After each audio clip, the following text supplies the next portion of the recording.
대표님, 안녕하세요. 네, 반갑습니다. 네. 오늘은 문제 해결에 대해서 좀 여쭤보고 싶어요. 제가 이게 경험치가 좀 달라지다 보니까 예전이랑 똑같은 키워드, 똑같은 상황을 설명하셔도 그 와닿는 부분이 조금 더 뾰족하고 조금 더 공감이 되는 부분들이 좀 있더라고요.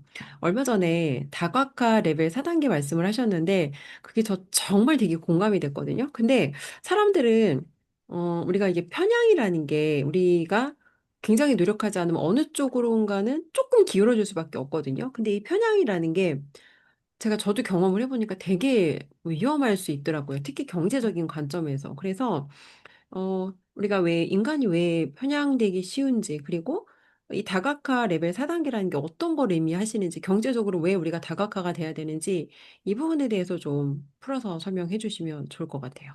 제가 다각화 4단계를 얘기했나요? 네. 저도 얘기하고 제가 뭘 얘기했는지 기억도 안 나는데.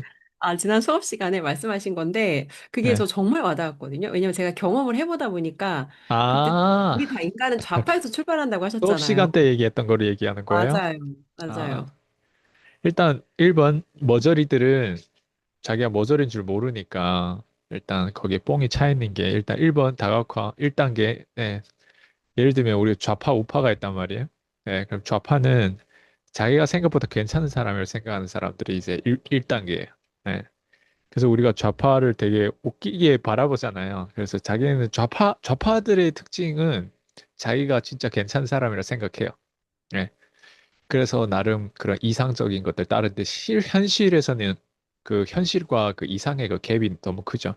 그러니까 대부분 사람들이 자신 다 괜찮다고 생각할 거예요. 자신이 좋은 사람이고 자신이 착한 사람, 남한테 피해를 안 주고 절대 그러니까 자기를 악마라고 생각하는 사람 없을 거예요. 예. 그러니까 그게 뭐냐면 이제 어, 관점이 없을수록 아이가 왜 그렇게 지랄해요? 부모들한테? 아이가 왜 지랄해요? 지랄하면 안 되잖아요. 막 뭐 사달라고. 어디? 그러니까 근데 부모들은 어때요? 그 아이가 지랄하는 거에 있어서 그 테이커 같은 그 기질을 어때요? 받아주잖아요. 받아주니까 더 지랄하잖아요.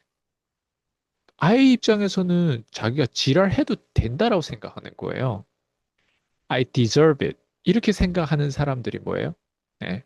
제가 뭐 굳이 더 표현하자면 그냥 좀 주제 파악이 안 되는 사람들이 특징이 뭐다?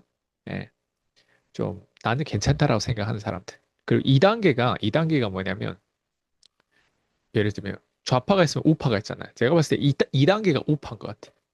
예. 2단계 우파는 자신은 좌파가 아니다라고 생각하니까 또 만족하는 거예요. 야, 나는 좌파는 아니야. 그 좌파의 밑바닥을 보니까 좌파의 그 현실의 그 갭을 보니까 나는 적어도 저렇게 항상 모순이 있는 모습은 아니야. 나는 우파야. 딱 이 어떤 프라이드가 있어요.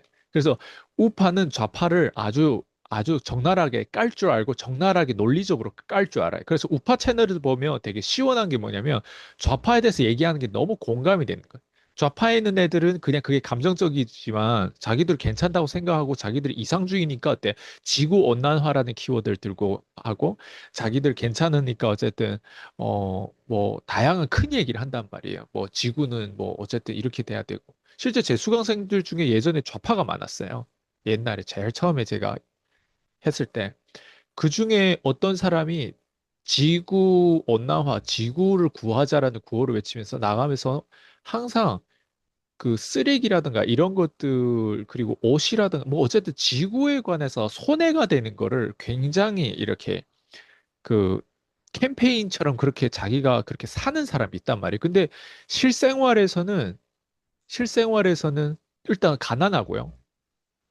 봐봐, 생각해봐요. 한국에서 쓰레기 분리수거를 아무리 해도 그게 좋은 거는 맞는데 중국, 심지어 호주에서도 안 해요. 분리수거. 그러니까 미국에서도 안 해요. 심지어. 근데 한국에서는 어때? 인구 고작 5천만 명이 엄청 하잖아요. 인구 5천만 전 세계 나라 70억 중에 몇 명이 얼마나 그 몇 퍼센트가 그거 해요?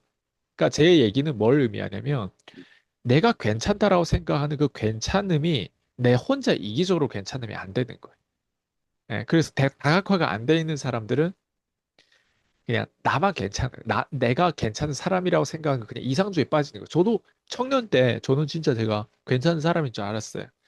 시간이 지나고 보니까 뭐 의도치 않게 내가 다른 사람한테 좋은 영향을 줘야 되는데 난 좋은 영향을 준다고 생각, 돈을 못 벌면 좋은 영향을 줄 수가 없어요. 일단 그거더라고. 그래서 우파는 어떻다? 2단계 올라온 레벨 2에 올라온 우파들은 좌파를 잘 씹고 좌파에 대한 이 논리적인 걸 보면 우파가 훨씬 더 지적으로 돼 보이고 우파들 또 실제적으로 대체적으로 더 소득이 높아요. 우파. 국민들 대도 보수적이라고 하는 건 뭐예요? 자기 걸 안 빼앗기려고 해요. 진보적인 성향보다는 보수적인 성향이 뭐예요? 강한 사람들은 그래도 뭔가 우리가 안 빼앗기려고 어때요? 그 기존에 가지고 있는 사람들의 어떤 생각이란 말이에요. 네. 그러니까 니네들 아무것도 없으니까 이것도 해보고 저것도 해보고 마음껏 진보적인 어떤 그걸 취하는 거 아니야? 이런 느낌이란 말이에요. 어쨌든 다각화는 이 두 가지 레벨을 가지고 다각화 될 수 없어요. 그래서 좌파도 문제고 우파만 돼서도 문제다. 그러면 3단계는 올라와야 돼. 그 3단계가 사업가예요. 그 3단계가 사업가인데 이 사업가들은 또 약간 뽕이 차면 자기가 혁신가인 줄 알아요. 네. 이게 사업가는 자기가 이제 돈 벌고 또 좌파 우파를 이제 넘어선 사람이라고 생각해요, 자기를. 그래서 자기는 중도라고 표현하기도 하고요. 자기는 어쨌든 좌파도 이용하고 우파도 이용할 줄 아는 그런 혁신적 그런 유도리가 있다라고 생각하는 혁신가란 말이에요, 사업가들. 음, 그래서 사업하신 분들은 좌파 우파 이걸 따질 시간이 없어요. 돈 버는 게 더 급급하고 그리고 굳이 따져 본다면 굳이 내가 투표를 한다면 뭐 좀 우파 쪽에 더 거기에 돈을 벌었으니까 세금을 뜯어가는 걸 싫어하니까 당연히 좀 더 우파 쪽에 치우친 거 맞아요. 근데 사업가들은 어쨌든 우파라고 해도 구호만 외치는 사람이 아니에요. 얘네는 리스크 테이크를 하는 사람들이. 그리고 실제로 자기 혁신가도 있지만 혁신가 아닌 사람마저도 혁신가라고 착각하는 경우도 있고요. 이 레벨 3까지 오면 적어도 다각화가 좌파보다는 다각화 더 잘 되고 우파보다도 다각화 더 잘 되고 사업가의 특징은 그래요. 다각화가 이미 3단계까지 걸쳤어요. 근데 3단계가 아니라 제가 4단계 했다고 그때 수업에서 얘기했잖아요. 그 4단계 마지막 그 4단계가 투자자예요. 투자자는 자신의 IQ가 점점 퇴보한다라는 겸손함을 가지고 있는 사람이에요. 투자자들은 진짜 프로들은요, 시장의 IQ가 얼마나 만 단위가 아니, 우리가 겨우 대대봤자 IQ가 얼마겠어? 세 자리 숫자란 말이에요. 시장의 IQ는 네 자리 숫자가 아니에요. 다섯 자리 숫자예요. 만 단위, 2만 단위예요. 예, 그렇기 때문에 어때요? 거기에 비춰가지고 계속 시장에 대해서 계속 배우려고 하고, 예, 그러다 보니까 점점 자기의 한계도 느끼면서 어때요? 한계를 느끼니까 더 열심히 배우려고 하는, 더 열심히 틀릴, 그러니까 이 사람들은 좀 더 객관화가 됐죠. 왜? 주식시장에서 100% 맞을 수 없거든요. 그러다 보니까 이 사람들은 60%, 70%만 맞아도 내가 되고, 그리고 그 시간을 최대한 길게 20년, 30년 복리의 힘으로 가져가려고 하는 사람들이. 그러다 보니까 시간 속에서 배우는 그 모니터링 하는 게 훨씬 더 깊겠죠.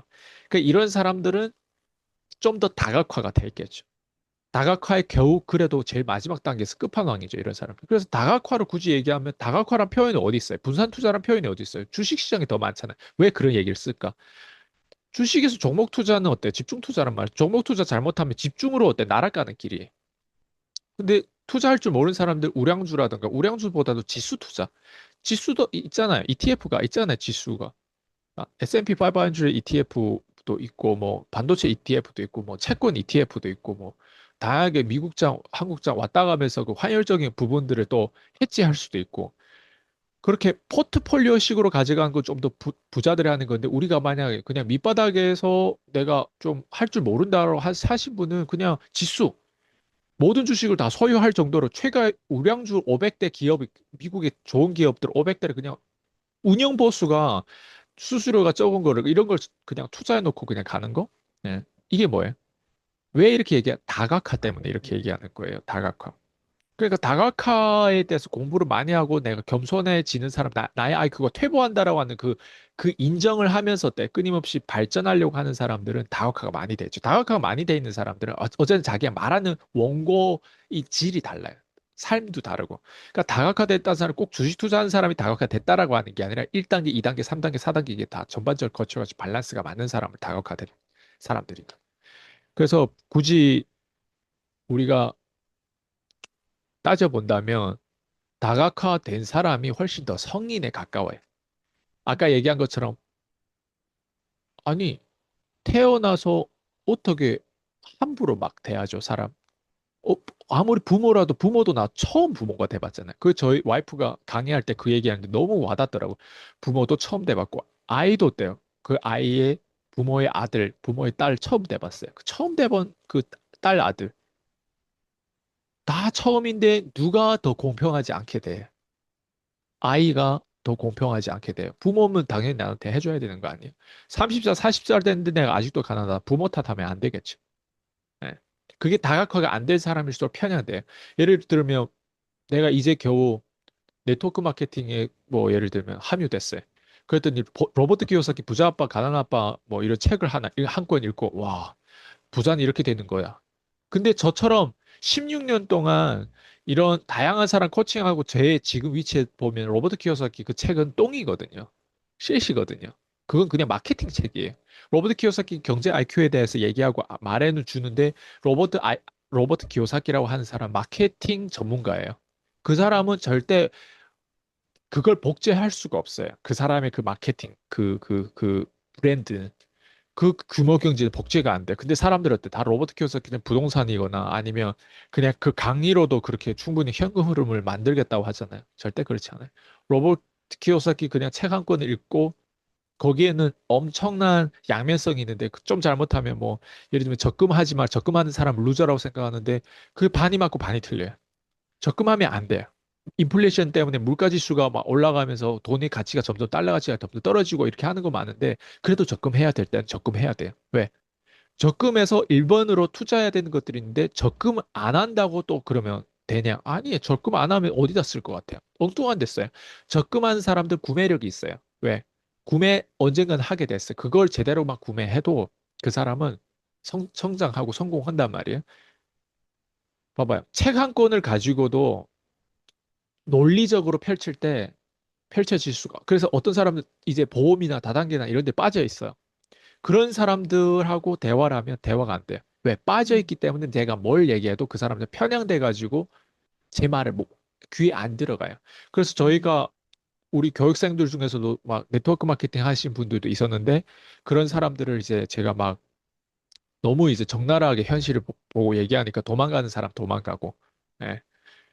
그런 거예요. 왜 현실대로 얘기하지 그러면 거기는 그 사람들 다 이익관계가 있으니까 난 아웃사이더잖아. 항상 외부 사람들 말을 잘 들어야 돼. 근데 네트워크 마케팅 하는 사람들 외부 교육을 싫어해요. 외부 교육을 음, 받는 순간 예, 그 세뇌됐던 것들이 이제 약발이 날아가거든요. 외부 교육을 그래서 싫어요. 근데 우리는 어때? 다각화 되려면 무조건 외부 교육이 필요해. 외부적으로 책 한 권이 아니라 여러 권 책. 그것도 한 장르의 책이 아니라 뭐 물리학, 뭐 인문학, 뭐 역사, 뭐 투자, 뭐, 뭐 서적가 다양한 들이 많단 말이에요. 그거 다 읽어야 돼. 그러니까 제가 지금 얘기하는 게 이게 다각화인데 다각화가 왜 인생을 그렇게 복잡하게 사냐? 우리는요 욕구가 있어요. 예. 그게 뭐냐면 뭔가 실현하고자 하는 욕구가 있는데 뭔가 찾는 욕구거든요, 사실은. 그 찾는 게 죽을 때까지 찾는 것 같아요, 사람은. 근데 그 찾는 욕구를 다각화 집중하다 보면 우리는 성장하고 성공할 수밖에 없어요. 근데 사람들은 그 찾는 욕구를 엉뚱한 데 자꾸 집중해. 그러니까 그 찾는 욕구를 엉뚱한 데 집중하다 보니까 졸업을 못 하는 거예요, 영원히. 좌파는 좌파에서 졸업 못 하고, 우파는 우파에서 졸업 못 하고, 사업가는 어때? 사업가에서 졸업을 못 하고, 투자자는 어때? 투자자까지 와야 자유가 있단 말이에요, 경제적인 부분들에서. 졸업을 못 해요. 졸업을 못 하는 게 무슨 말인지 알죠? 네. 졸업을 못 한다니까요, 아예. 그 사람 네트워크 마케팅 하면 네트워크 마케팅에서 졸업을 못 해요. 평생 빠져 있죠, 그 그쵸? 콘텐츠에. 예를 들면 맨날 여자 꼬시는 거다. 야, 아니 20대, 10대 때는 그 어떤 스웩 그런 어떤 멋에서 막 그 다양한 여자들 만나면서 그거 하는데 그거를 졸업을 못한 사람도 있어요. 나이가 40, 50 쳐먹었는데 아직도 여자를 좋아하고 아직도 이게 졸업을 못하는 사람들은 상대적으로요, 박스 밖에서 생각하는 그 외부적인 어떤 아웃사이더에 대한 그 영향을 덜 받아가지고 자기가 괜찮다고 생각하는 게 그게 문제라니까, 지금. 계속 얘기한, 자기가 진짜 괜찮다고 생각해. 졸업을 못한 주제에 뭐가 괜찮아요? 근데 대표님 말씀 듣다 보니까 저도 좌파에서 출발했는데 저는 좌파, 우파가 뭔지 몰랐어요. 제가 좌파 했던 이유는 이게 정의로워 보이고 이 사람들 말이 틀리진 않아. 그러니까 모두가 더불어 잘 살아야 되고 모두가 평등해야 되지 않냐. 맞는 말인데 그래서 그걸 현실에서 어떻게 구현할 건지에 대한 디테일이 없는 거예요. 근데 뭐가 나는 그래도 나는 돈을 벌지만 모두가 잘 사는 세상을 원하고 나는 이기적으로 저 사람들하고는 달라. 그래서 저는 붙잡았던 이유가 그거거든요. 그 뭔가 남들하고 다르고자 하는 그 욕구. 근데 그 방향이 어디를 가리키는지 사실은 몰랐어요. 근데 의아했죠.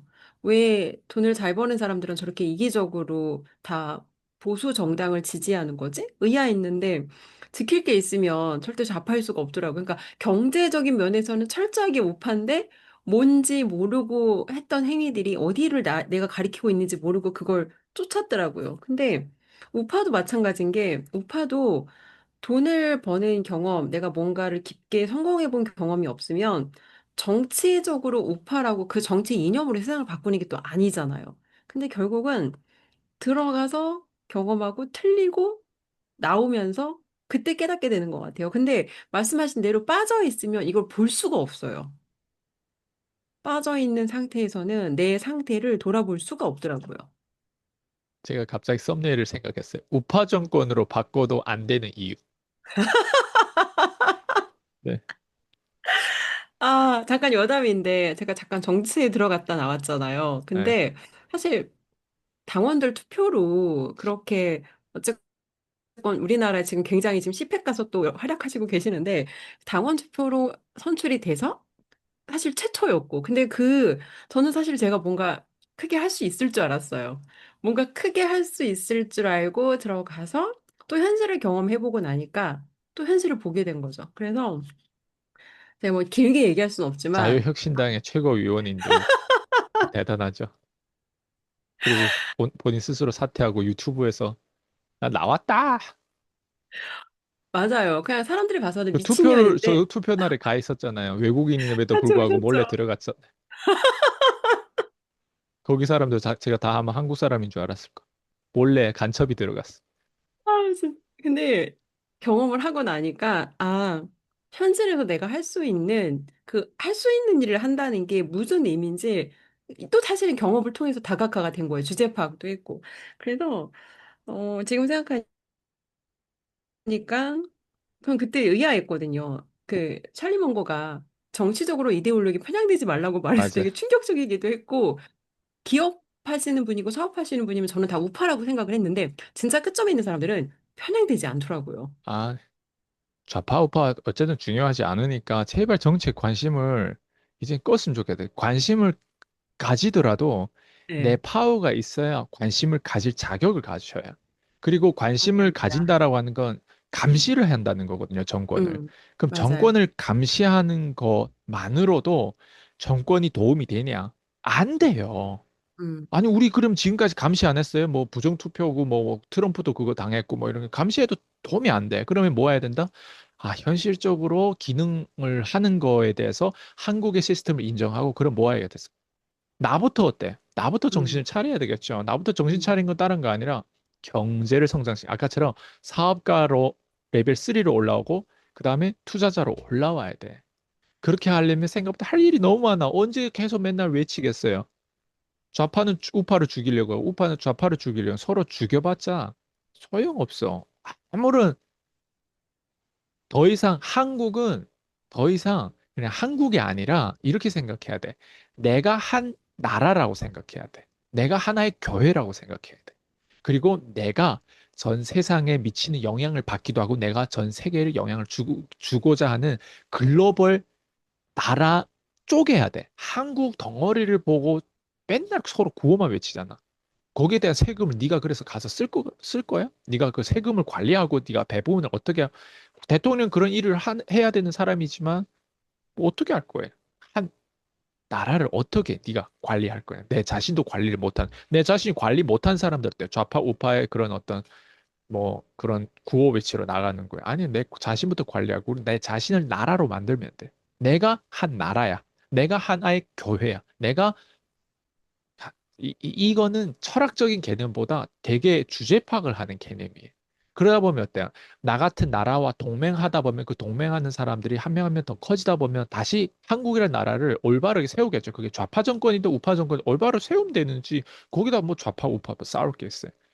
그래서 일단 박스 밖에서 우리도 해봐서 알잖아요. 네, 우리가 막 유너게 막 거 외치고 막 거기 광화문도 나가고 외국인 나가면 안 되잖아. 예, 거기 나가가지고 막 그 다 해봤잖아요. 다 소용있어요? 그러네요. 지금 국힘도 봐요. 뭐 문제잖아. 예, 국힘도 어디 뭐 그 보수 정당이에요. 거기는 완전 다 그러니까 무슨 얘기냐면 국 국힘도 믿을 게 아니고 민주당도 믿을 거 아니고 그냥 이 세상에는 믿을 놈이 없다. 그러면 어때? 다시 본론으로 돌아오면 이기적으로 돈이나 벌자. 차라리 이런 마인드가 무의식적으로 세상에 혜택을 주고 보이지 않는 음, 손으로 네, 오히려 이렇게 영향을 줄 수 있는 게 훨씬 더 크다. 그래서 저는 그렇게 생각했으면 좋겠다. 라는 음, 생각들을 쓸데없는 네. 얘기지만. 아니요, 대표님. 되게 사실 지금 주신 말씀이 처음에 그때 제가 그 결정했을 때는 좀 아프게 들렸어요. 야속하게 들리고 아프게 들렸고, 아, 내가 이렇게까지 나라를 살려보겠다는데 그런 마음이 들긴 했는데, 사실 제가 그 경험을 하고 나니까 깊게 들어가서 해봤잖아요. 그리고 내가 할 수 없다는 걸 주제 파악을 하고 나오고 나니까 말씀하신 대로 그 생각을 했어요. 그때는 그게 저한테 구호였거든요. 그러면 이기적으로 돈을 버는데, 이기적으로 돈을 벌지만 돈을 버는 과정에 분명히 누군가를 도와주게 되거든요. 그러면 나처럼 내가 하나의 국가라고 생각하고 자본주의자라는 책으로 어제 MF 케어를 진행했는데 그 개념하고 연결이 되더라고요. 방금 말씀하신 것처럼 내가 자본주의적으로 성장한 국가가 돼서 다른 나라들한테 영향을 줄 수 있는 국가처럼 내가 나를 개발하고 그렇게 사람들을 도와줘야겠다. 그래서 제가 지금 피파리를 판매하고 있잖아요. 그리고 두 번째 질문인데, 지난 시간에 2주 전에 제가 대표님하고 인터뷰하면서 그때 그 얘기 하셨거든요. 제가 헷갈린다, 혼란스럽다 말씀하시니까 말씀드렸더니 경험이 없고 명확하지 않으면 혼란스럽다. 더 해보면 된다. 그래서 그때 대표님이랑 통화 끝나고 뒤에 어떤 분하고 365 소통을 하다 그날 제가 클로징을 했어요. 근데 경험을 하고 나니까 알게 되는 것 같아요. 거래를 해야 도와줄 수 있구나. 맞아요. 거래가 도와주는 것의 시작이구나를 직접 경험을 해보니까 그 앞에 말이 다 그게 경험이 없을 땐 다 이론이었는데 그게 정말 저한테 와닿는 현실이 되더라고요. 그래서 두 번째 질문은 대표님 지난 수업 때 또 말씀하신 건데 문제 해결을 오퍼 거래의 연속이다라고 맞아요. 말씀하셨거든요. 근데 이게 대부분 사람들은 이게 무슨 말인지 모를 거예요. 근데 너무 와닿아요. 왜 문제 해결을 하려면 오퍼하고 거래하고 이걸 연속해야 되는지 그 부분에 대해서 좀 표현해 주시면 좋을 것 같아요. 일단 이 부분에 대해서는 거래 기술이라고 한 책, 트럼프 책이 있어요. 그 책을 보면요. 트럼프가 5분의 단위씩 미팅을 하고 하루에 20분, 30분, 50회까지도 미팅을 하거든요. 트럼프 타워에 예전에 뉴욕의 만하튼에 있었을 때 그 말은 뭐냐면 거래예요. 그러니까 거래라고 하는 거는요. 미팅이고 미팅이라고 하는 건 거래가 일어나기 위해서 때야 티카타카 상대방의 상관관계를 가지는 거란 말이에요. 거래를 해야 이 유동성이 돌아가요. 현금 흐름이 돌아요. 에너지를 쓴다고 하는 건 뭐예요? 결국 현금 흐름이 돌겠다는 뜻이에요. 에너지를 우리가 지금도 쓴다라고 하는 건 뭐예요? 현금 흐름이 우리가 모르게 의도치 않게 현금 흐름이 돌고 있어요. 이 에너지 음, 파장이 돌면서 현금 흐름이 거에 따라서 아, 나 이런 데 지불해야겠다. 아, 나도 책 사서 봐야. 제가 지금 트럼프의 거래 기술 책을 얘기했잖아요. 누군가 이것도 사요. 우리 이런 얘기를 음, 듣고. 제가 PCM 추천 도서를 하면 어때요? 그게 나랑 뭔 상관이야? 나한테 그걸 인쇄도 안 주는데. 근데 어때? 누군가 또 사요. 그 음, 사면서 때 돌고 돌고 해서 이 인복이 나한테 오고 돌고 돌고 해서 나한테 온다라고 이게 불교에도 뭐 그런 게 있나 봐요. 네, 그런 것처럼. 음, 자, 그러면 거래를 하려면요. 기본적으로 오퍼를 내가 창조해야 돼. 오퍼. 그러니까 오퍼가 예를 들면 우리가 자동차를 구매할 때도 자동차에서 우리한테 주는 게 뭐예요? 상품이죠. 그 다음에 서비스죠. 네. 네. 자동차라고 하면 벤츠를 산 다음에 S클래스 산 다음에 S클래스라는 상품이 있어요. 테슬라면 테슬라는 상품이 있어요. 거기에 따라오는 어때요? 소프트웨어, 뭐 서비스가 있어요. 그죠? 예, 네. 서비스 센터도 있고, 예, 벤츠를 탔을 때 내가 느끼는 또 서비스가 있어요. 내가 벤츠를 타서 누군가를 태웠을 때 그게 서비스예요. 그죠? 그걸 모두 음, 다 우리가 얻는 게 뭐다? 얘네는 그 벤츠란 상품을 만들고 그 브랜드를 만들고 그 인지도를 만들면서 어때요? 사람들한테 그 어떤 그 상징성이 있는 거를 주려고 하는 게 뭐다? 서비스에 속하는 거잖아요. 그게 뭐냐? 오퍼예요. 그런 것들이. 그래서 우리가 음, 지금 애플 컴퓨터를 샀다? 오퍼를 우리가 어때요? 테이크한 거예요. 그래서 거래가 일어나는 거예요. 뭐 핸드폰, 뭐 우리가 뭐 이런 펜, 이게 다 뭐냐면 오퍼예요. 이런 상품들 만든 게. 근데 상품들은 진짜 보여주고 만져지는 거란 말이에요. 근데 우리 이런 옷이라든가 다 보여지는 거, 교육 상품들은 안 보이는 서비스에 또 상품이 있어요. 그러니까 서비스도 어때요? 오퍼예요. 근데 우리가 보이는 것도 되게 중요한데 뭐안 보이는 거에서 사실 기적이 일어난단 말이에요. 그 사람의 생각이라는 이런 걸. 이런 영향을 맞아. 받으려면 그런 사람하고 함께 해야 돼요. 그런 사람 음, 밑에서 일하거나 아니면 그 음, 사람의 교육 상품이라든가 이런 것들을 본다거나 결제해서 본다거나. 음, 그러니까 이런 오퍼를 던져주지 않으면 안 돼. 저도 최근에 그 주시하는 그 누구지? 예, 박도환 예, 그분의 어떤 그 오퍼가 있는데 그냥 저 48만 원인가? 예. 음, 뭐 얼때 할인해가지고 뭐 4월 얼마부터 이렇게 한다고 해서 그냥 그걸 결제 바로 구매했단 말이에요. 그거 뭐냐? 오퍼예요. 만약에 음, 박도환이라고 하는 사람이 만약 자기가 이런 그 상품을 이런 오퍼를 내지 않았다면 거래가 이루어질 수 없겠죠. 그냥 유튜브에서나 할 수 있는 거 그런 거 정도는 내가 들을 수도 있겠지. 근데 박동환 쌤에 대해서 내가 잘 모르긴 한데 그냥 몇 번의 어떤 인터뷰 채널 봤는데 그 오퍼가 있으면 어때 테이크 할 수 있는 거 신사임당 뭐 주원규 대표 오퍼가 있었어요. 그 오퍼가 음, 있으면 테이크 그때 클래스 원다 오퍼란 말이에요. 이런 게 상품들을 만들면 어때 우리한테 오퍼를 제공해 주는 거예요. 이게 좋은 거예요, 나쁜 거예요? 좋은 거예요. 근데 사람들 맞아. 어때 박도환 저 새끼 또 주식으로 저렇게 또 팔아먹는다. 돈을 막 요즘에 800억 자산가 막 1000억 이렇게 가더니만 또 이제 돈이 안 돼서 아니면 더 큰 돈을 벌뭐 어떻게 저기 또 강의팔이 하고 막 이런 그러니까 어, 오퍼에 대해서 부정적인 사람들은 절대 성공 못 해요. 그 거래를 안 하겠다는 뜻이. 거래에 대해서 왜 부정적인? 나도 누군가가 한테 내가 도와주려면 오퍼를 무조건 던져야 되는데 그 음, 오퍼를 던졌을 때 안 팔리는 건 시장에 나를 외면한 것뿐이에요. 그럼 내가 음, 어때? 오퍼를 끊임없이 창조하면서 어때? 재창조하면서 팔리게 만들어야 되겠죠. 음, 제 PCM 16년 동안 어떻게 했겠어요? 아니, 밑바닥에서 올라올 때 내가 오퍼를 내가 스스로 창조했을 때 형편없는 오퍼겠어요? 아니, 내 따위는 최고 오퍼인데 그 최고의 오퍼를 내 최선을 다해서 했어. 근데 결제를 안 하는 경우도 있고 하는 경우도 있었겠죠. 처음에 시작했을 때. 제가 봤을 때 한 10명에서 한 명이 그때 결제했던 것 같아요. 그 한 명으로 인해서 제가 아, 이게 되는구나 해서 그런 게 뭐예요? 희망이에요. 그 결제한 사람 아무것도 없었다면 난 지금의 제가 없겠죠. 예를 들면 이런 것들이 뭐냐면 오퍼예요. 그러니까 오퍼를 만들면 결제하는 사람이 있고 그게 거래를 하겠다는 거예요. 그럼 나랑 티카타카 거래를 하다 보면 그 사람이 최종 처음에 결제한 사람 지금까지 남아있다. 보장은 없지만 그런 거래로 있잖아요. 순차적으로 사람이 나가 떨어 로켓처럼 밑에 나가 떨어지면서 어때요? 최종 우리의 목적지에 달성한 내가 지금의 레벨을 누군가 나를 부러워하는 레벨이에요.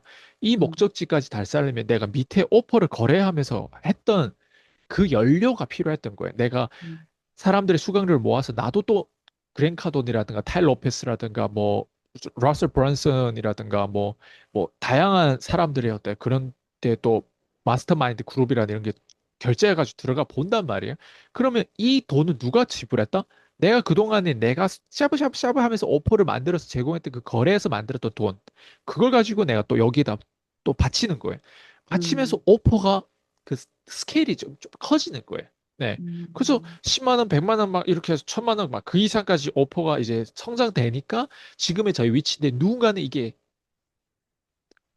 세상에 이런 일이 있을까? 우리는 학교 때 이걸 안 배워요. 너가 성공하려면 오퍼를 재창조해야 되고 오퍼가 결국 거래고 거래에 대한 빈도수가 결국에 너가 나중에 트럼프처럼 거래의 기술 트럼프 같은 저런 사람이 되려면 기본적으로 저런 로켓 발사하는 것처럼 저런 어떤 거래에 대한 그런 자원을 재창조하면서 계속 그런 거래를 해야 된다. 생각해봐요. 우리가 거래라고 하면 어떤 느낌이에요? 막 우리 영화에서 막 무슨 거래 막 그런 어떤 블랙머니 막 이런 생각을 한단 말이에요. 거래하면 저 긍정적인 느낌보다는 음, 부정적인 느낌이 들어요. 한국에서는. 그게 뭐냐? 음, 발전하지 못해서 그래요. 사람들이 음, 소프트웨어. 근데 외국에는 딜이라고 하는 거 음, 언어의 표현이 또 있어요. 딜? 음, 딜? 오케이, 딜. 예, 이게 뭐예요? 언어 표현에도 있어요.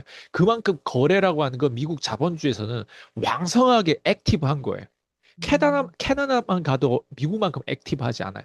예. 음, 저 호주, 뉴질랜드는 더 말할 거 없고요. 더 액티브하지 않고요. 근데 한국 같은 경우는 액티브한데 그거가 거래인 줄도 모르고 입 밖으로 표현하는 거 좀 수줍어하는 민족이란 말이에요. 한국은. 근데 미국은 거래하면서 그 거래에 대한 거품이 오히려 더 많으면 거품이 오히려 나쁜 것만 아니에요. 거품이 우리를 오히려 보호도 해준단 말이에요. 그러니까 미국이 음, 어때? 생각보다 더 거품이 있는 나라로 지금 발전하다 보니까 세계 최강국도 되는 거예요. 그러니까 이런 관점에서 바라보지 않는 거예요. 대부분 사람들이. 그래서 자본주의에서는 내가 성공하려면 무조건 거래가 많아야 되고 거래량은 작은 거래부터 하면 돼요. 그게 무료로 내가 줄 수도 있고, 네? 음, 무료로 우리가 제공하는 거.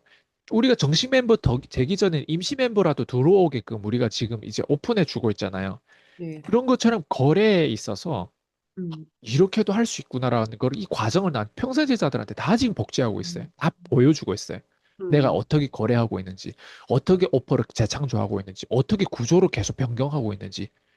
혁신은 구조 변경이지 있는 것들을 이렇게 조금 조금씩 갈아타는 거 아니에요. 아이폰이 왜 혁신적으로 나왔어요? 완전 구조를 변경했잖아요. 어떻게 MP3하고 전화하고 인터넷이 세 개 한 디바이스에 어떻게 같이 들어가? 예전에는 인터넷은 인터넷 컴퓨터가 큰 게 있어야 돼요. 전화는 어때? 전화대로 따로 어때? 큰 폰이 있어야 되고. 그리고 아이폰 그 뭐야 MP3는 CD거나 아니면 MP3 따로 있어야 돼. 근데 그걸 어때? 세 가지를 하나의 작은 디바이스 안에 넣었다는 건 그건 장난이 아니고요. 그건 구조적인 변화인 거예요. 제가 지금 사람들을 평생 제자들한테 도와주는 것들이 그런 구조적인 변화잖아요. 왜 우리가 평생 제자들의 고가 교육이잖아요. 평생 제자는. 근데 그 고가를 왜 지불할까? 그 돈을 뽑을 수 있으니까. 그 돈을 뽑는 음, 거가 누가 뽑아줘요? 심지어 지들이 계산하고 지들이 능력이 안 되니까 심지어 아이스강이 같이 어때요? 팔아주고 음, 같이 뽑아주는 거야. 음, 내가 16년 동안 내가 앞장서 가지고 내가 내 새끼들이 이런 식으로 챙기는데 그거를 현장에서 보면 어때요? 감동돼 가지고도 자기가 나가서 어때요? 최소한의 어떤 그 노력으로도 할 수 있다고 난 생각한단 말이에요. 봐봐요. 거래와 오퍼는 점점 가면서 되는 사람들 복리의 힘으로 점점 커져요. 그리고 제가 이런 음, 얘기를 밖에서 딱 하잖아요. 무료로 풀어주잖아요. 안 믿어요. 나랑 음, 함께 했던 사람 4년씩, 막 5년씩 함께 했던 사람들이 이거 봐버리기 때문에 음, 적어도 나는 어때요? 저 정도까지는 아니더라도 저게 진짜 사실이 있구나라고 하는 걸 믿고 어때요? 차곡차곡 자기 거를 하잖아요. 밖에 있는 사람들 아예 시도를 안 해. 아까 얘기한 것처럼 아 저렇게 또 홍보하는 게 또 지들이 뭐 또 뭐 팔아먹기 위해서 어쨌든 부정적인 사람들은 성공할 수가 없어요. 무조건 성공하려면 낙관주의가 돼야 되고 낙관주의가 되더라도 어때요? 아까 얘기한 그 객관적인 어떤 다각화 내가 재수없는 생각도 할 줄 알아야 되고 그리고 내가 재수없는 생각 미래가 밝지 않음에도 불구하고 내가 지금 최선을 다하는 게 낙관주의로 가는 것들. 이게 거래의 어떤 기본 자세라고 할까요? 근데 대표님 진짜 정말 신기한 게 이게 경험하기 전에는 사실 본 적이 없으니까 믿기 어려운 게 맞아요. 근데 이거를 대표님께서 아까 구조 변경 말씀을 하셨잖아요. 사실 저도 제가 제 유튜브 채널에서 대표님의 365를 그냥 정말 나는 이 거래를 유튜브에서 내가 제안을 했을 뿐인데 정말 누군가가 그걸로 문의를 했고 그리고 실제로 들어왔고 근데 이걸 저 혼자 하는 거면 아마 어려웠거나 너무 오래 걸렸을 거예요. 제가 물어봤거든요. 보통 이렇게 교육을 런칭하면 대표님도 예전에 유튜브 수십만 유튜브 그 채널 같이 있는 분들하고 같이 교육에 들어가 보셨잖아요. 가장 어려운 게 사람들이 고가 상품 판매를 못 한대요. 못해요. 예를 들어서 10만 원짜리 하나 파는데도 최소 6개월에서 1년 정도를 보통 시간을 보내고 이게 100단위가 넘어가는 건 몇 년이 걸린다고 하더라고요. 근데 제가 따져보니까 제가 슈츠에서 처음에 콜투 액션하고 딱 2달 만에 이 365까지 연결이 됐거든요. 그러니까 저도 제가 해놓고 너무 놀란 거예요. 그러니까 제가 했다기보다는 구조를 그렇게 만들어 주신 거죠. 그래서 경험을 했기 때문에 뭐 남들이 뭐라고 하거나 말거나 이건 경험한 사람은 그냥 데워줄 수밖에 없는 거구나. 근데 사람들이 이거를 나 혼자 해야 된다고 생각하니까 안 된다라고 안 돼. 생각하는데 혼자는 혼자 다 그리고 요즘 시대에 할 수 없어요. 이게 다 머저리가 돼가는 것 같아요. 이런 핸드폰 이런 게 스마트폰 이런 도파민에 대한 자극들이 너무 많다 보니까 다 머저리 돼가면 다 쉬운 걸 하려고 하고 쉬운 걸 하다 보니까 점점 빈부차이 커져지고, 빈부 차이 커져지면 어쨌든 나라에는 좋지 않단 말이에요. 그래서 음, 저는 그걸 현실적으로 직감하고 있어요. 그러니까 그걸 현실적으로 직감했기 때문에 저도 구조 변경을 한 거예요. 그 구조 변경이 뭐겠어요? 내가 복제해 주는데 아니 고가 상품을 결제해가지고 지들이 그만큼 열심히 일해야 되는데 상품 결제했다고 인생이 달라지는 건 아니란 말이에요. 자기들 뭔가 그렇죠. 해야 돼. 근데 음, 그 뭔가를 해야 되는 게 나만큼 해야 된다고 하니까 힘든 거예요. 음, 나만큼 해야 돼? 예전에는 내가 그 시대 그 타이밍에 그렇게 했어야 돼요. 근데 요즘에는 나만큼 한다는 건 거의 불가능해요. 그러면 음, 어떻게 돼야 돼요? 나는 이미 16년을 지나갔고 내가 그 사람을 앞장서서 이렇게 파는 거야. 그리고 팔아도 이렇게 너희들이 마진을 내가 이렇게 챙겨주고 있어. 그러니까 앞에서 시작이 어렵지 뒤에 들어오면 모두 다 마진. 그래서 제가 저의 모티브는 딱 이거예요. 끝까지 책임진다. 내 평생 제자 하나만은 끝까지 책임진다. 이게 내 모티브. 끝까지 책임진다는 건 뭐냐? 제로 플러스로 만드는 거예요. 첫 번째, 수강료를 무조건 빵원으로 만든다. 그게 또이또이해. 음, 그러면 어때? 얘는 현실적으로 돈을 1,000만 원 쓰면 1,000만 원이란 수강료를 내가 빵으로 만들 때까지 내가 팔아준다. 음, 두 번째, 빵으로 만드는 거 우리가 원하는 게 아니에요. 수강료 1,000만 원 썼으면 1,000만 원 빵을 만드는 게 우리가 원하는 게 아니에요. 우리가 원하는 건 수강료 1,000만 원 썼으면 1억을 뽑는 게 우리가 원하는 거예요. 그리고 매년 1억을 뽑는 게 우리가 원하는 거예요. 그러면 그 매년 1억을 뽑는 것까지 내가 플러스 시킨다. 이게 구조 변경이 아니면 뭐가 구조 변경이에요? 근데 이렇게 하는 사람 대부분 없어요. 이렇게 하는 사람이 없고 그냥 다 뭐가 되냐면 내가 이렇게 이렇게 잘해왔고 이렇게 이렇게 성공했고 이런 데이터가 있으니까 짠짠 내가 이렇게 돈 벌었으니까 또 이렇게 해왔으니까 너희들도 이렇게 하면 될 거야. 모든 강의파리, 성공파리들은 다 이걸 해요. 그걸 하기 음, 때문에 어때요? 사람들이 이제 더 이상 강의파리, 성공파리를 안 믿어요. 그죠. 무슨 말이냐면 결제하고 자기가 혼자서 해야 되는데 아니 혼자서 그렇게 쉽게 할 수 있는 사람이라면 다들 성공했겠죠. 근데 내가 말했죠. 머저리들이 요즘에 많다고. 그럼 저희 수강생들 중에서 머저리 많다는 거예요. 그럼 저희 수강생들 그 머저리들을 내가 플러스로 만들어야 돼요. 제로 플러스로. 수수료를 제로로 만들어야 돼. 나한테 수수료를 냈으면 그 수수료를 제로로 내가 만들어야 돼. 그걸 만들기 위해서 내가 끊임없이 지금 계속 발진하고 끊임없이 어때? 그 사람들이 할 수 있는 그 영역 딱 일부만 해서 저를 레버리지, 저를 역으로 너희들 나를 이렇게 이용해라고 내가 다 가르쳐 주고 있잖아요. 그리고 어때요? 그 사람들이 그 사람들을 가지고 내가 클로징 해주다 보니까 모르겠어요. 이렇게까지 하는 데 없다 보니까 사람들은 일단 한편으로는 너무 놀랍고 또 한편으로는 이런 거예요. 이것도 못하면 죽어야 돼요, 진짜. 모조리들은 더 이상 모조리가 아니라 그냥 좀비 상태에서 그냥 얘네들 근처 터치도 하지 말아야 돼. 예, 그래서 다른 거 아니에요. 평생 제자만큼은 제가 끝까지 책임진다. 끝까지 책임진다는 건 다른 거 아니에요. 무조건 수수료 제로로 만든다, 나는. 그리고 그 음, 다음 단계 수수료 제로로 만들면 얘는 다음 단계가 있어요. 우리가 아까 다각화도 다음 단계 했듯이 수수료 제로로 만들자. 일단 수수료 제로 만들기 전에 평생 제자로 등록해야 되겠죠. 음, 그 다음에 수수료 제로로 만들겠죠. 그 다음 뭐예요? 플러스로 만들겠죠. 음. 그러면 내가 항상 갑이 될 것 같아. 와, 이렇게 하는 사람이 없으니까 어때요? 내가 그러니까 막 그 리더십은요, 말이 아니라 행동인 거죠. 그걸 해내니까 일단 능력은 증명됐고요. 두 번째, 아, 이렇게 구조 변경을 하면서 사람들이 진짜 이런, 이런 사람들만, 진짜 이런 극단적인 사람들만 사람들이 존경을 받는구나. 그것도 보겠죠. 그래서 우리랑 함께 한 사람들 1번 노아방주에 탔다. 예. 그 다음에 어때요? 두 번째는 공격성을 가졌다. 음, 그 다음 세 번째는 어때요? 협력자, 즉 자유. 음, 우리가 투자까지 가잖아요. 네. 이 투자까지 자유의 어떤 영역으로 들어왔다. 그러면 뭐 경제 문제 80%다 끝나는 게임이 아니겠어요? 저는 그렇게 생각해요. 맞아요, 대표님. 사실 다 주셨다는 표현이 맞는 게, 저도 외부 강의도 해보지만, 그러니까 이런 거예요. 내가 다 해야 되거든요. 내가 다 해야 되는데, 커미션 보통 비율이 막 9대 1이래요. 다 했는데 9 가져가고 막 1 받고, 그걸 떠나서, 어쨌든 그 외에 내가 어쨌건 다 모든 거를 다 사실은 A부터 Z까지를 다 마련해 주시고 그냥 일단 방주에 타라. 저는 일단 이렇게 말씀드리고 싶어요. 그냥 방주에 타는 거가 일단 그게 시작이잖아요. 방주에 타지 않으면 아무리 밖에서 봐서는 타 어차피 아무리 좋은 걸 줘도 사람은 본인이 경험하기 전에 믿지 않거든요. 대표님 다음 제가 여쭤보고 싶은 거는 열정적인 삶에 대해서 보통 우리는 이렇게 생각하거든요. 열정적인 삶. 예전에 저는 제가 좋아하는 일을 하기 때문에 제가 열정적이다라는 평을 고객들한테 들었다고 생각을 했어요. 근데 지난 수업 때 두려운 일을, 열정적인 삶을 살려면 두려운 일을 해야 된다고 말씀을 하셨거든요. 이게 일반적인 사람들은 또 되게 약간 충격적인 개념이에요.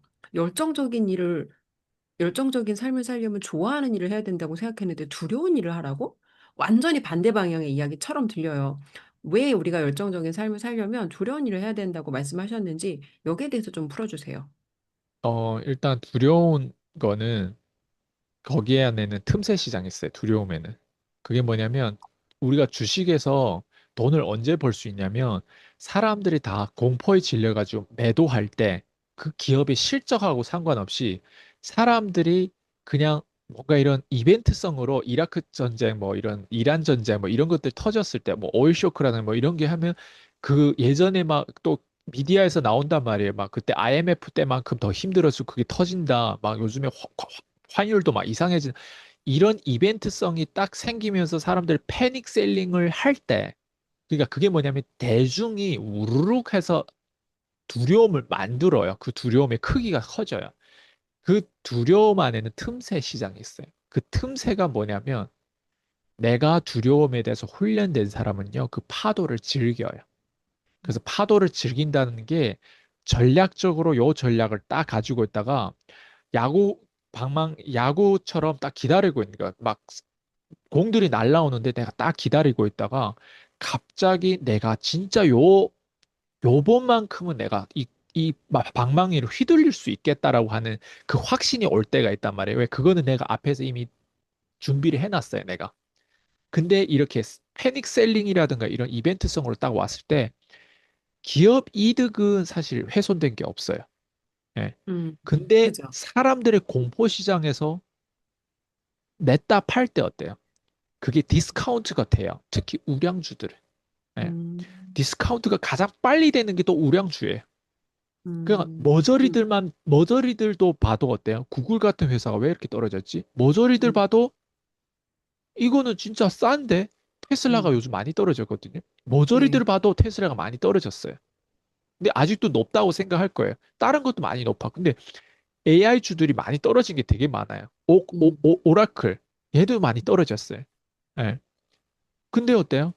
머저리들 봐도 요 정도는 많이 떨어지는데 더 떨어질 수 있으니까 내가 기존에 준비했던 그 방망이 이렇게 준비했던 게 뭐다? 포트폴리오에서 내가 현금 비중을 요 때는 20%는 투자해도 되겠구나. 내가 100% 현금이 있다면 20%는 무조건 들어가야 돼요. 내가 1,000만 원 있다면 200만 원 무조건 들어가야 가야 되겠다.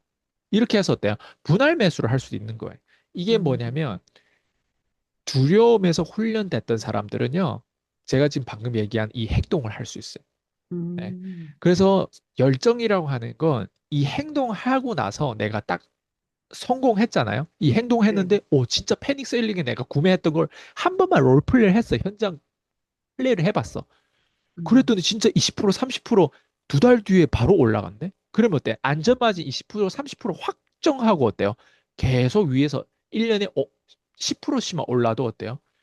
2배로 되는 건 시간 문제인 거예요. 70%, 80%네? 내 종목이? 이게 뭐다?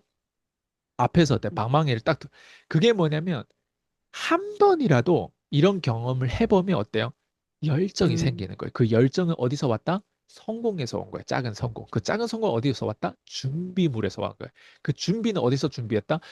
이런 역사가 반복할 겁니다라고 하는 거를 반복적으로 내가 책을 읽던 교육에 투자하던 나의 멘토가 나한테 계속 주입하던 그게 끊임없이 리멤버십이 되니까 계속 그게 각인되다 보니까 그 준비된 상태에서 이런 어떤 패닉 셀링이라든가 이런 공포 심리가 왔어. 그때 어때요? 구매할 수 있는 거예요. 그 행동력이 한번 해보는 거예요. 콜드콜도 마찬가지로 내가 유튜브를 음, 하라는 것도 똑같은 거예요. 유튜브를 하다 보면요. 내가 이런 얘기를 해도 되나? 아, 이런 음, 어떤 민감한 주제를 가지고 얘기해도 되나? 한번 해보다 보면요. 스릴 있고 그 틈새가 있다니까. 그 두려움이 있음에도 불구하고 해봤어. 해봤던 별거 뭐 벌어지는 게 없네? 별거 뭐 유튜브 해봐도 사람들이 나를 뭐 뭐라 할 것 같은데 괜찮네? 조회수도 안 올라오네? 이러다 보면 사람이 일단 간이 땡땡 부어요. 간이 음, 땡땡 붓고 그런 에너지택한 그런 얘기를 막 하면서 어때요? 사람들한테 음, 그런 스웩과 그런 에너지를 보여주는 것보다 긴장과 그 두려움을 뚫고 그거를 한번 간을 그런 맛을 음, 봤던 사람이 음, 열정이 있다라고 표현을 하는 거예요. 음, 열정이 음, 있는 사람들은요, 원래 타고나서 열정이 있을 수도 있는데, 저처럼 내향적인 사람들은요, 이런 것들 다양하게 경험하는 인트로버트란 말이에요. 음, 내향적인 사람들은 다양하게 경험하다 보면 열정이 생길 수밖에 없고요. 그 열정이 저는 그런 열정이 진짜라고 생각하거든요. 그래서 어, 두려움에 대한 파도를 네가 평소에 네가 겁나지만 어쨌든 해냈어. 음, 겁나지만 나갔어. 겁나지면 그 음, 사람 얼굴에 대고 이 가격을 부르면 안 돼. 저도 음, 처음부터 막 사람들 앞에 막 내 교육비를 막 두 배씩 세 배씩 막 올릴 때 부르기 쉬웠겠어요? 나라고 안 떨렸겠어요? 심지어 거울 보고 연습할 때도 있었는데 그게 뭐냐? 그럼에도 그런 두려움이 있음에도 불구하고 그 가격을 불렀고 그 가격이 실험했는데 성공했고 이런 경험들이 있으면 이 사람은 열정으로 어때요? 진짜 열정으로 만들어지는 거예요. 그래서 말로 그냥 정치에서 구호 외치는 강의에서 얘기한 동기부여 강사들이 말하는 열정과 우리가 지금 얘기하는 현장 촘촘하게 나오는 그 열정은 좀 다르다고 생각해. 물론 음, 강사들도 사람들 앞에서 많이 강요하는 것도 그것도 열정이에요. 왜? 제가 제일 처음에 사람들 앞에 그런 나의 체험에 대해서 공유하는 그런 자리에 있었는데 너무 두려워서 그냥 진짜 춤추고 내려왔어요. 예. 제가 원래 댄스였으니까 다행히 그거를 반전시켰거든요. 정말 공포스러워요. 근데 그것도 하고 나면 어때요? 열정이에요. 저도 댄스를 처음에 췄을 때도 열정이 언제 생겼나요? 두려운데 무대 위에 음, 올라가니까 그냥 뭐 온몸이 다 얼더라고요.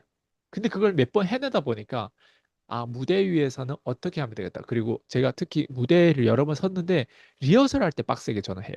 그러면 몸이 풀려요. 그다음 진짜 이제 사람들 앞에서 춤출 때는. 그래서 리허설 할 때 그 음악이 나왔을 때 저는 되게 빡세게 하거든요. 그런 식으로 기술이 생기다 보면 그런 기술 생김으로 해서 이 사람이 열정 있다. 그 열정도 어때요? 너무 투마치가 아니라 그 열정을 내가 가지고 놀 수 있는 유용성까지 있다. 이렇게 되는 거죠. 그래서 그 두려움은 나한테는 엄청난 기회예요. 두려움은 나한테 엄청난 경쟁 우위를 확보할 수 있는 장벽이 만들어주는 거고, 두려움은 나한테 해자예요.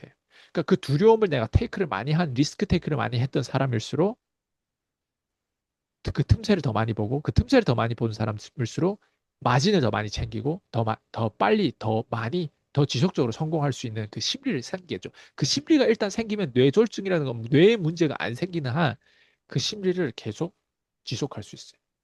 그러니까 이게 되게 중요한 얘기예요. 그래서 음, 투자든 내가 사업하든 내가 영업하든 내가 뭘 하든 아, 두려움이야말로 틈새가 있고 그 틈새를 내가 맛을 봤을 때 그 열정이 진짜 열정이다. 이렇게 저는 표현하고 싶어요. 음. 대표님 지금 말씀해 주신 거가 되게, 되게 뭐라고 할까?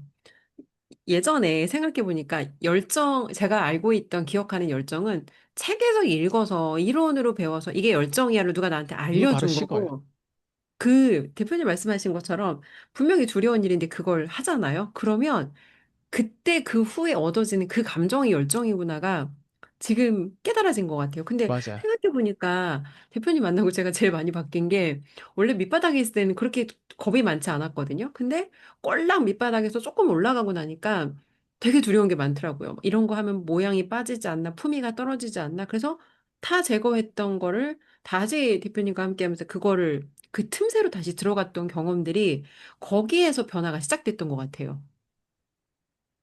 되게 이게 중요한 지금 말씀을 해주셨고, 그럼 대표님 하나 더 마지막 여쭤보고 싶은 게 돈 벌려면 비전이 있어야 된다고 하셨거든요. 근데 비전이라는 게 사람들한테는 사실 되게 막 피부에 와닿지 않아요. 비전이 이 사람들이 그러면 현실적으로 비전이라는 걸 어떻게 끌어다가 본인들이 적용할 수 있을까요? 일단 비전의 정의를 알아야 돼요. 비전은 미래에 본 거를 지금 끌어다 쓰는 거거든요. 미래를 정확하게 예측할 수 있어야 돼요. 제가 항상 나심 탈리브가 얘기하는 어떤 블랙스완이나 이런 것들은 우리 미래를 예측할 수 없다라고 얘기하거든요. 그 말을 제가 지금까지 계속 우린 미래를 예측 못한다. 이게 주식시장에서는 맞는 말이에요. 근데 우리는 예측을 못하지만 예측을 해야 되는 우리의 지금 상태예요. 그게 뭐냐? 내가 미래를 예측한다는 건 두 가지 예측이에요. 하나는 내가 얼마나 밑바닥인지를 예측해야 돼. 음, 그게 주제 파악을 내가 시키는 그 첫 번째 예측이 그거예요. 그 두 번째는 내가 그럼에도 불구하고 내 미래가 희망이 있다라고 하는 그 희망에 대한 상한선을 또 예측해야 돼요. 그 상한선을 예측하는 게 사실 더 어려워요. 음, 내 밑바닥 구멍만 막으면 상한선은 알아서 되어진다고 생각해요. 음, 그래서 예측할 수 있어야 되는데 그 예측은 어때요? 과거와 현재를 수정하면서 가져가야 되는 거예요. 그러니까 과거는 이미 나한테는 로켓 발사했을 때 그 과거는 로켓 그 밑에 그 철이 어때? 떨어진 거예요. 음, 걔한테 미련을 가질 필요가 없어요. 내가 지금 40세, 50세다. 내가 지금 아이가 몇 명이다. 이미 음, 아이를 이렇게 하고 이미 남편하고도 관계가 안 좋고 부부 관계가 안 좋고 이미 나는 이혼도 하고 싶다. 이러더라도 이런 마음이 있더라도 그거는 그냥 과거에 지금 당장은 이혼 안 했잖아. 지금 당장은 아이도 있고 지금 당장 돈을 못 벌고 지금 당장은 빚쟁이고 지금 당장은 이렇다고 하더라도 이 지금 당장이 나한테는 말 그대로 지금 이 순간에 선택하는 그 미래에만 내가 이 과거처럼 루저처럼 안 살면 되거든. 잘못된 선택을 미래에만 안 하면 되잖아. 맞죠? 그건 그죠? 과거잖아요. 과거의 내 음, 잘못된 선택으로 인해서 오늘 내가 고통을 받고 있지만 음, 나한테 미래가 있잖아요. 그러니까 이게 되게 중요한 얘기인데 과거를 미련 없이 툭툭 털어버리는 삶을 가볍게 살 수 있는 음, 그 박스 밖에서 생각하는 사실 그게 우리가 지금 현실에서 미래로 가는 우선순위인 것 같아. 그게. 음, 자, 그래서 제가 방금 얘기한 비전이 있는 사람들의 특징은 뭐냐? 일단 이거를 했기 때문에 삶이 무조건 가벼워져요. 그리고 우리가 실제로 동기부여를 받는 것도 아, 내가 이런 걸 할 수 있겠다고 생각하니까 어때요? 나 이제 다시 새롭게 태어나서 내가 새롭게 싸워서 새롭게 저 돈을 벌 수 있겠다. 이 믿음이 딱 강해졌을 때 제일 동기부여 많이 돼요. 근데 음, 현실 또 보면 과거에서 내가 잘못됐던 선택의 그 덩어리째 내 지금 현실은 또 어때요? 과거가 나를 괴롭혔던 그 현실이 보인단 말이에요. 음, 근데 내가 방금 전까지 동기부여됐어. 근데 음. 하루 그냥 밤만 자고 나면 또 어때? 현실로 원래로 돌아가는. 그 돌아가. 현실로 돌아간 게 아니라 과거로 돌아간 거예요. 음, 미래로 딱 생각했을 때는 두 가지라고 했잖아요. 하나는 이 과거가 반복되는 미래예요. 그 미래를 우리는 생각 안 해요. 그러니까 그 음, 미래를 우리는 생각하면 희망이 없어요. 그 음, 미래도 물론 우리가 예측을 해야 돼요. 아, 내가 음, 과거가 미래처럼 반복된. 근데 그건 개나 소나 다 예측할 수 있어요. 나 음, 미래에 지금처럼 하면 과거처럼 이렇게 인생이 좆된 인생을 살 수 있겠구나. 이게 음, 어때요? 대부분 사람 다 그건 예측할 수 있어요. 그 음, 정도는. 그러니까 어때? 지금 어차피 미래가 그렇게 되니까 지금 무기력하게 사는 거예요. 희망이 없는 거예요. 음, 무기력하게 그냥 어쩔 수 없이 죽지 못해 사는 느낌. 근데 두 음. 번째 예측이 있어요. 그 두 번째 예측은 미래에 뭐야? 아까 얘기한 동기부여를 받은 거예요. 아, 음, 미래에 내가 이런 가능성이 있네. 아, 저런 아이템을 붙잡고 저런 멘토를 붙잡고 저렇게 내가 비슷하게 따라하면 저렇게 같이 막 으쌰으쌰 막 같이 팔아까지 준다고? 그런 것들에 대한 부분 보면 희망이 조금이라도 생겨. 조금이라도. 네. 거짓말 같아 보이더라도. 그죠? 아, 결국은 세상은 어때? 좀 낙관적인 사람들 희망을 조금이라도 잡는 거예요. 그러면 내 음, 인생은 어떻게 보면 빛구정에서 나올 수도 있고, 어떻게 보면 내가 더 멋진 사람이랑 결혼할 수도 있고, 어떻게 보면 내가 내 아이들을 다 어때요? 성장시키고 다 어때요? 유학도 보내고 내가 어쩌면 그렇게 살 수도 있다라고 하는 그 희망이 음, 보이는 건데, 제가 얘기하는 비전은 우리가 어떤 거예요? 음, 비전은 그걸 봐야 되는 거예요. 그 희망을 봐야 되는 거예요. 일론 머스크의 비전은 희망을 넘어서는 희망을 보는 거예요. 네. 음, 우리가 심지어 다 상상을 못하는 희망. 근데 내가 내 삶에서는 어느 정도 상상할 수 있는 희망을 봐야 돼. 그 희망이 적어도 내 과거처럼 살지 않는다라고 하는 걸 상상할 수 있어요. 난 과거처럼 음, 살지는 않고 그러면 내가 롤 모델이 있어야 되겠죠. 과거처럼 살지 않는 사람들이 어떻게 사는 것들. 그런 음, 사람들을 그 최대한 비슷하게 따라 하려고 하겠죠. 이런 식이에요. 음, 그래서 비전 있는 사람들 미리 그 비전을 미리 땡겨 써보니까 아, 1번 삶을 가볍게 살아야 되겠구나. 과거를 로켓 아까 발사한 그것처럼 떨어뜨려야 되겠다. 이게 일단 정리가 돼요. 음, 그리고 두 번째, 음, 삶을 가볍게 가져가는데 미래를 내가 그렇게 밝게 쓰다 보니까 미래의 나의 모습, 거기에 따라오는 카리스마라든가 거기에 따라오는 기술이라든가 거기에 따라오는 생각이라든가 거기에 따라오는 모든 것들을 지금 최대한 연기를 해봐야 되겠다. 그걸 음, 최대한 내가 지금 해봐야 되겠다. 그러다 보니까 어때? 우리가 유튜브 찍을 때도 제가 제 수강생들한테 똥이 된장이 좋다 찍고 그다음 하나하나가 사람들한테 오히려 내가 배울 때 그러니까 가르칠 때 더 많이 배운다고 가르쳐라고. 초보가 왕초보로 가르쳐 주는 시대예요. 내가 주식 시장에서는 내가 뭐 완전 프로에 아니에요. 내가 초보예요. 근데 내 수강생 더 초보란 말이에요. 음, 그죠? 근데 내 초보인데 어떤 분야 내가 프로다 보니까 이걸 통합하다 음, 보니까 어때요? 음, 거기에서 들을 말이 있는 거예요. 그걸 난 음, 다 이게 섞어가지고 어때요? 그 사람 돈 음, 되게끔 만드니까 내가 음, 주식 투자를 하게 안 하잖아요. 네. 예, 그건 거예요. 그래서 핵심은 뭐냐? 다시 돌아오면 삶을 가볍게 살아야 된다는 그 목적 의식도 결국 비전 음, 있는 사람이 이걸 어때요? 우선순위를 일단 정리를 했고 두 번째는 어때요? 비전은 결국 뭐냐? 그 하나만 되는 게 아니라 앞으로 내가 그렇게 살려면 전반적인 내 습관이라든가 행동이라든가 생각들이 다 어때요? 그 미래에 있는 그 라이프 스타일, 미래에 있는 그 생각들 어때요? 지금 끄집어 와가지고 어때요? 그걸 지금 최대한 롤플레이 해봐야 되겠죠. 해야 되겠죠. 예. 저도 항상 그걸 생각해. 항상 미래의 것들을 끌어와서 내가 지금처럼 음, 살면 아, 나는 그 미래로 갈 수 없다라고 하는 게 정리되면 바로바로 음, 로켓처럼 제거해. 그래서 사람들이 쭉 잘라내는 내가 거네요. 변덕쟁이라고 생각할 수 있대. 어떻게, 왜 PCM 교육하다가 또 이렇게 구조로 바꾸지? 저렇게 구조 바꾸지? 음. 하다가 또 막 이렇게 또 바꾸고 사람들 아닌 사람들은 막 이걸 해가지고 내보내기도 하고 막. 그게 왜 그럴까? 내가 얘네들 끌고 가면 내 미래의 그 아, 모습으로 난 절대 갈 수가 없는 거예요. 이 얘네들을 끌고 갈 수가 없는 거예요. 이런 좀비들을. 그러니까 어때? 미래의 그 모습 가려면 나의 진짜 평생 제자 될 사람들만 소수만 가지고 가야 되는 거예요. 그러니까 다른 사람들한테 분산 투자하는 게 평생 제자들한테만 어때? 집중 투자할 수 있는 거예요. 그러니까 얘네를 끝까지만 얘네만 책임지고 가면 어때요? 그 방향하고 더 가까워지는 거예요. 그리고 얘네를 딱 성공시켜 버리면 어때요? 그 다음에 무리들은 좀비든 뭐든 거기에 뭐가 따라오든 따라오게 돼 있어. 그러니까 핵심은 뭐냐? 이 삶을 가볍게 살 수 있는 것도 비전이 있어야 되고요. 그리고 내가 삶을 진짜 멋있게 지금 당장 좀 멋있게 좀 긍정적으로 남들이 부러워하는 그런 삶을 살더라도 내가 비전이 있어야 돼.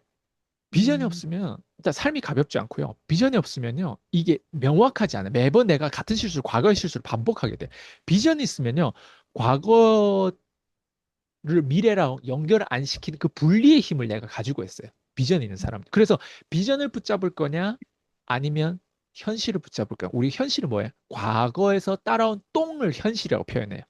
현실을 붙잡을 거냐, 그 똥을 붙잡을 거냐, 그 비전을 붙잡을 거냐. 비전을 붙잡는 사람은 지금을 그 똥이 어때요? 현실이란 말이에요.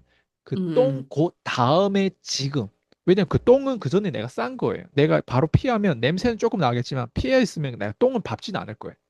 똥을 안고 자지는 않을 거예요. 음, 그게 지금 이 순간 최선을 다하는 거예요.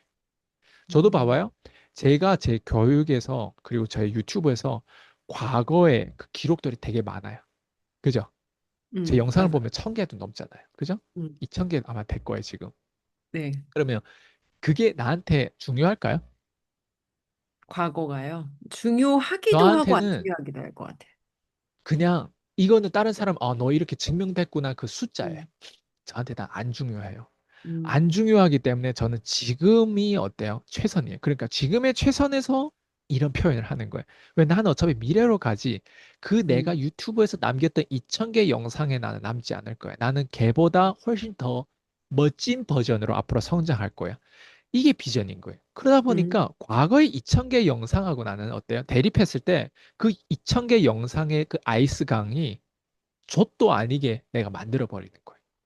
그렇게 만들려면 어때요? 과거를 내가 부정하는 거 아니에요. 그냥 과거를 그냥 가볍게 털어놓는 거예요. 그러니까 오직 미래를 향해서 어때? 그 희망을 보고 과거에서 내가 했던 똑같은 실수는 하면 안 되겠고. 그러니까 그런 것들 하나하나 다 기억하려고 엄청 노력하는 거죠. 그리고 그거를 어때요? 최대한 다른 사람들을 복제하려고 하고 그거를 이제 나한테 그대로 따라오는 사람들은 지금 제가 했던 행위를 똑같게 하겠죠. 안 그러면요. 그 사람들은 지금처럼 성장할 수가 없어요. 저희 평생에 그렇게 성장할 수 없어요. 왜? 과거를 붙잡으면서 살거든. 대표님 또 지금 제가 깨달았어요. 네. 대표님께서 여러 가지 탤런트가 되게 많으시지만 보통 사람들이, 현실적인 사람들은 과거 거를 계속 붙들고 살거든요. 근데, 그러니까 왜 함께 하면서 계속 뭐가 달라지고 변화하고 막 이렇게 사람들이 뭔가 인생이 달라지지를 보니까 이거를 되게 기똥차게 네. 사람들 이능력이 없어요. 근데 과거 거를 잘라내고 항상 뭔가 그 어려운 결정해야 되는 순간이 있잖아요. 이번에도 저희 프로젝트가 뉴질랜드 프로젝트가 진짜 하루아침에 결정이 됐잖아요. 근데 항상 어떻게 그렇게 당겨오나 보면 대표님께서 그 미래의 거를 당겨오세요. 어떤 사람들은 그 상상력이 잘 안 된단 말이에요. 그러면 당겨와서 내가 비전이 없으면 남의 비전에 얹혀가기라도 해야 되는 것 같아요. 내가 상상할 수 있는 힘이 없으면, 그게 예측이에요. 어, 제가 만약에 이대로 간다면 예측할 수 있는 게 있어요. 아, 이대로 간다면 나는 절대 1,000억을 못 벌겠구나. 이게 예측이 돼요. 그것만 안 하니까 어때요? 그게 예측을 너무 미래 지향적으로 예측을 너무 정확하게 해버리니까 지금 현실을 그렇게 안 살려고 하는 거예요. 지금 현실을 그렇게 안 살려고 했던 그 근거가 뭐였어요? 미래를 예측할 수 있었으니까. 제가 지금 예측한 게 나는 앞으로 1,000억 번다라고 하는 그 예측에 대해서 어떤 아이템을 가졌을 때 나는 어떤 종목을 했을 때 어떤 게 투자했을 때 내가 1,000억을 번다를 예측한 게 아니에요. 나의 상승 국면을 예측한 게 아니라 나는 이렇게는 하면은 같은 실수고 이렇게는 하면은 내가 가고자 하는 미래로 못 간다는 날 확실하게 예측한 거예요. 제가 제 수강생들한테 복제했던 거 다 그거였어. 니들이 이렇게 가면은 절대 안 된다를 예측을 명확하게 하다 보니까 얘네들도 그렇게 안 하면서 인생이 배연화되고 되어진 거지. 그렇지 않아요? 딱 그 컨셉이에요. 결국에는 예측을 너무 명확하게 시켜서 주제 파악을 너무 많이 명확하게 시켜준 거죠. 그걸 예측 너무 정확하게 하니까 그렇게는 안 살고 싶어 이게 있다는 거예요. 그러다 보니까 그거를 다 외면하는데 나한테 하나하나 좋은 일이 생기는 거예요. 음, 그거예요. 예측. 아. 오늘 이 말씀 되게 중요한 말씀이거든요. 그래서 영상 보시는 분들 중에 이게 뭔가 무슨 말인 것 같은데 안 하다 그러면은 좀 반복해서 들으셨으면 반복해서 좋겠어요. 보면 돼. 진짜 오늘 말씀 주신 거는 되게 중요한 말씀 오늘 주셨어요. 왜냐면 오늘, 오퍼, 거래 연속. 사실 지금 생각하니까 제 인생에 가장 잘했던 선택 중에 하나가 대표님과의 그 첫 번째 저희가 소통했을 때 그 거래를 시작했던 게 이 모든 변화의 시작이었던 것 같아요. 근데 그 용기가 없었으면 지금 내 삶이 어땠을까 생각하니까 누군가도 이 영상을 보고 좀 그런 용기를 냈으면 좋겠어요. 정말 작은 용기인데 그 작은 용기가 어디로 어떻게 튈지 진짜 모르거든요. 낙관주의적인 희망을 가지고 좀 그 용기를 냈으면 좋겠어요. 좋아요. 네. 대표님 오늘 여기까지 진행하고 다음 주 또 찾아뵙겠습니다. 네, 감사합니다. 수고하셨습니다.